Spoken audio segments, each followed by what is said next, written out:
Assalamualaikum warahmatullahi wabarakatuh. Halo, halo, apa kabar? Saya Hersu Benoa Arif. Kontroversi seputar proyek kereta cepat Wus itu makin seru dan makin menarik. Dua tokoh yang paling banyak disorot dan juga diserang oleh publik, Jokowi dan Luhut Binsar Panjaitan, kini tampil dengan klaim yang tampaknya ini saling meneguhkan tapi sesungguhnya kontradiktif. Hanya berselang beberapa hari setelah Jokowi mengatakan WUS bukan proyek yang mencari laba tapi investasi sosial jangka panjang, kemudian tidak lama Luhut memuji. WUS sudah bisa menutup biaya operasional sendiri dan penumpangnya itu sudah 12 juta. Satu bilang tidak cari laba, yang lain bilang sudah menutup biaya operasional. Tapi di tengah dua klaim itu, publik justru bertanya, siapa dong yang akan membayar utang besar proyek ini? Dan bagaimana nasib cicilan pokok serta bunganya yang segera jatuh tempo? Apalagi setelah KPK mulai mengusut dugaan markup, dan ini tentu saja berkaitan dengan korupsi dan pembengkakan biaya, serta Presiden Prabowo sendiri dalam arahannya kepada para menterinya itu meminta agar penyelesaian utang itu dilakukan tanpa membebani APBN. Semua ini membuat publik jadi mengendus, menduga Jokowi dan Luhut ini sedang berusaha mengalihkan tekanan publik dari proyek yang kini berubah menjadi bom waktu finansial. Mari kita uji klaim Luhut Binsar Panjaitan, juga begitu kita uji juga pernyataannya dari Joko Widodo. Dalam unggahan di akun Instagramnya, Luhut itu menulis begini. Kereta cepat Wus sudah bisa menutup biaya operasional sendiri dan jumlah penumpangnya lebih dari 12 juta. Tapi apa yang dimaksud biaya operasional? Apakah itu hanya listrik, gaji, dan perawatan? Atau juga cicilan pokok dan bunga utang yang nilainya jumbo ya. Kenapa kan kita perlu pertanyakan ini? Karena yang sekarang isunya kan bukan soal biaya operasional. Kan yang jadi isu sekarang itu adalah cicilan pokok dan bunga utang yang jumlahnya sangat yang super jumbo tadi itu, dan makanya kemudian Danantara itu membuat tim melakukan renegosiasi dengan Cina dan kemudian minta tenornya itu diubah dari 40 tahun menjadi 60 tahun dan suku bunganya juga diturunkan. Fakta dan data menunjukkan total pinjaman proyek itu mencapai 7,27 miliar US dollar. Dengan kurs yang sekarang, kita hitung-hitungnya ya, itu 16.600 per US dollar, berarti total utang itu sekitar 120,6 triliun. Ini lebih gede dari angka-angka sebelumnya ya, karena asumsinya adalah kurs ya. Pinjaman itu berasal dari China Development Bank dengan bunga 2 sampai 3,4%. Itu rata-rata ini kalau kita buat sekitar 2,8% ya. Jadi beban bunga tahunan saja itu sudah mencapai 3,3 triliun. Tapi itu baru bunganya ya. Masa tenggang pembayaran pokok itu kan berakhir tahun 2026, 2027 dan KCIC harus mulai mencicil penuh. Jika pokoknya dibayar selama 40 tahun, beban tahunan itu bisa mencapai 8 sampai 9 triliun loh. Kalau semula kan hitung-hitungannya hanya 2 triliunan dia itu. Karena itu pemerintah melalui Badan Investasi Danantara kini menegosiasikan agar tenornya diperpanjang jadi 60 tahun dan bunganya diturunkan. Artinya bahkan pemerintah tahu beban utang itu terlalu berat untuk dibayar dengan skema yang lama. Skema yang waktu itu disetujui di era pemerintahannya Joko Widodo. Jadi klaim sudah menutup biaya operasional itu ibarat seseorang bilang begini nih, saya sudah bisa bayar listrik dan air loh, dan juga lumayan udah bisa bayar telepon.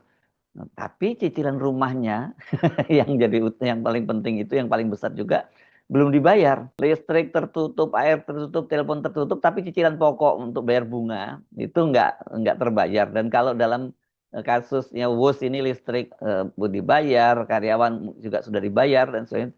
Tapi bunga senilai 8 sampai 9 triliun per tahun adalah bom waktu yang siap meledak ketika masa tenggangnya habis. Dengan kata lain, klaim Luhut itu kosong ya secara finansial. Jokowi sendiri menyebut BOS sebagai investasi sosial, nggak mencari laba gitu ya. Tapi kan kemudian publik bertanya, investasi sosial kok pakai utang komersial luar negeri yang bunganya lebih dari 3%? Jika benar ini investasi sosial, kenapa pemerintah harus menanggung bunga dan cicilan sampai 60 tahun? Ini kan orang kayak kalau dalam Islam ini mungkin orang dia bersedekah, tapi sedekahnya dari utang dong begitu ya. Analoginya nggak tepat, tapi kira-kira seperti itulah. Inilah kontradiksi besar di balik proyek yang di eranya Jokowi itu dieuforiakan, digelorakan sebagai proyek kebanggaan nasional.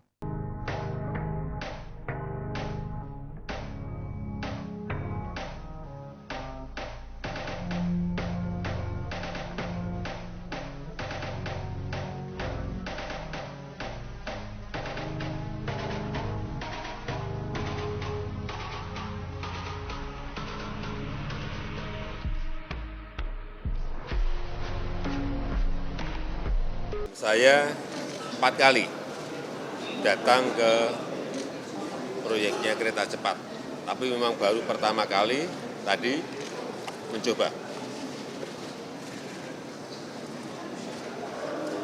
Nyaman,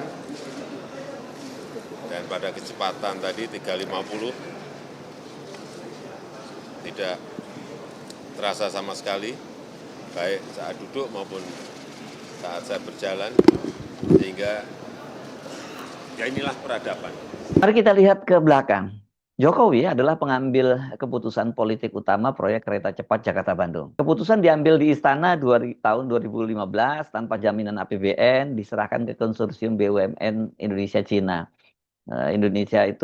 Konsorsium Indonesia itu memegang saham 60% dan 40% sisanya Cina. Dan sekarang ini yang jadi penanggung jawab adalah Kereta Api Cepat, PT Kereta Api Cepat. Luhut Binsar Panjaitan kemudian ditunjuk sebagai koordinator proyek itu pada tanggal 26 Januari 2016. Dan dalam rapat perdananya itu Luhut memberikan pengarahan. Proyek ini harus jadi contoh sukses kerjasama Indonesia-Cina, tidak boleh gagal. Tapi apa yang terjadi?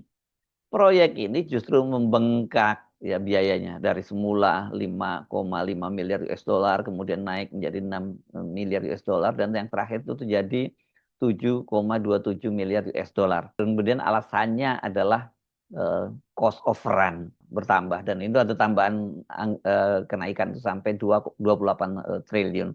Tambahan pembiayaan itu diperoleh melalui pinjaman dari China Development Bank dengan bunga 3,4%. Kalau bunga pokoknya tadi sebelumnya adalah yang awal tuh 2% ya.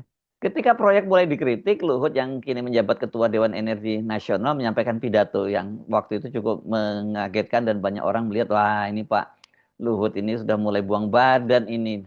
Dia ini dalam peringatan 1 tahun pemerintahnya Prabowo, Pak Luhut yang menyampaikan pidato yang dia menyinggung soal WUS itu, dia menyatakan bahwa saya sudah terima barang busuk itu. Saya terima sudah busuk itu barang. Maksudnya WUS gitu ya. Jadi berarti Pak Luhut mau ngomong bahwa saya dikasih barang busuk sama Jokowi gitu maksudnya Pak Luhut? Atau apa? Ia menyebut proyek WUS bermasalah sejak awal. Sebuah kalimat yang terdengar seperti upaya mencuci tangan ya. Padahal kan sejak tahun 2016 dia ditunjuk sebagai koordinator. Nah, KPK sendiri sekarang itu mulai turun tangan. Kemarin ini tanggal 27 Oktober itu PLT Deputi Penindakan KPK Asep Guntur Rahayu membenarkan bahwa mereka sudah melakukan penyelidikan terhadap WUS ini, dugaan markup di WUS. Yang lebih tegas lagi yang disampaikan oleh juru bicara KPK Budi Prasetyo bahwa sebenarnya mereka sudah sejak awal tahun ini, tahun 2025 ini sudah melakukan penyelidikan dugaan markup itu. Tapi mungkin orang bertanya-tanya kenapa kok kemudian jadi polemik dengan Pak Mahfud MD ketika Pak Mahfud MD menyatakan ada dugaan markup sampai 3 kali lipat itu, dan pada waktu itu kan KPK minta agar Pak Mahfud melaporkannya dan Pak Mahfud ngomong ngapain lapor, buang-buang waktu. Tapi kalau dipanggil dia akan bersedia. Jadi fokus penyelidikan dari KPK markup biaya, perubahan kontrak dan penambahan utang. Nah, di sisi lain kenapa Purbaya Menteri Keuangan itu keras menolak untuk membayarnya melalui APBN karena pemerintahan Prabowo kan mencoba menahan beban fiskal ini. Sementara dikirim ke Cina itu untuk menegosiasi restrukturisasi tenor dari 40 tahun menjadi 60 tahun dan penurunan bunganya. Tapi restrukturisasi hanyalah penundaan masalah, sama seperti orang yang tidak sanggup membayar cicilan rumah, walau membayar listrik dan air setiap bulan, lalu memperpanjang tenor agar terasa ringan, padahal bunganya kan makin menumpuk. Akibatnya proyek yang dulu disebut simbol kebanggaan bangsa kini menjadi beban lintas generasi. Jokowi bicaranya investasi sosial, Luhut bicara barang busuk. Belakangan kemudian menyatakan sudah bisa membiayai operasional. Ini kalimat yang berbeda tapi maknanya sama, mulai mencuci tangan dari tanggung jawab. Dan publik tahu, dalam proyek sebesar ini tanggung jawab tidak punya masa tenggang. Setelah semua klaim dan pembelaan, proyek WUS kini berada di persimpangan. Pemerintah mencoba menampilkan sisi sukses. Jadi pemerintah ini terutama pemerintahnya era Jokowi ya. Kalau sekarang ini tipis-tipis lah ngomongnya ya.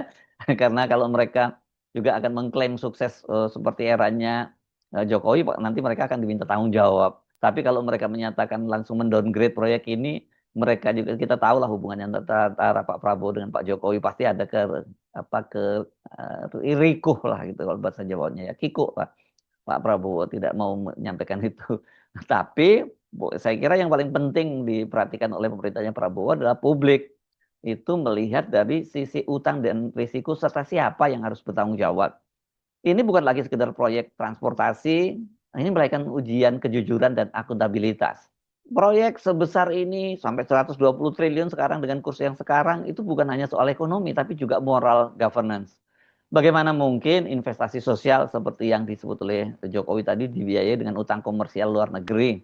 Dan ketika masalah muncul, para pengambil keputusan justru saling menjauh. Jokowi bilang bukan untuk laba, Luhut bilang barang sudah busuk.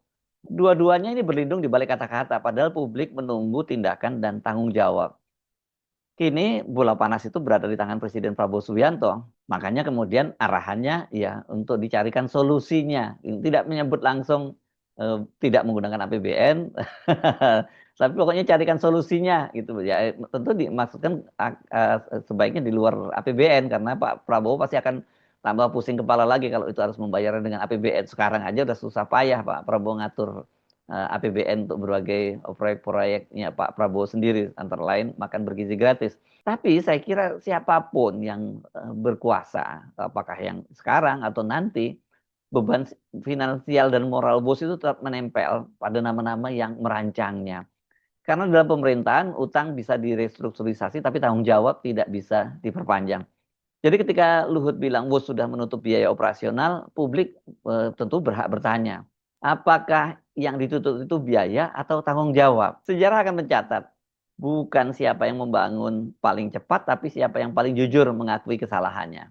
Kereta cepat WUS boleh melaju kencang, tapi pertanggungjawabannya tidak bisa dijalankan secepat itu. Publik boleh kagum pada kecepatannya, tapi sejarah hanya akan mengingat siapa yang berani jujur ketika semua angka mulai berbicara dan hutang itu harus dibayar. Saya Arsbun Arif, sampai jumpa di episode berikutnya. Wassalamualaikum warahmatullahi wabarakatuh.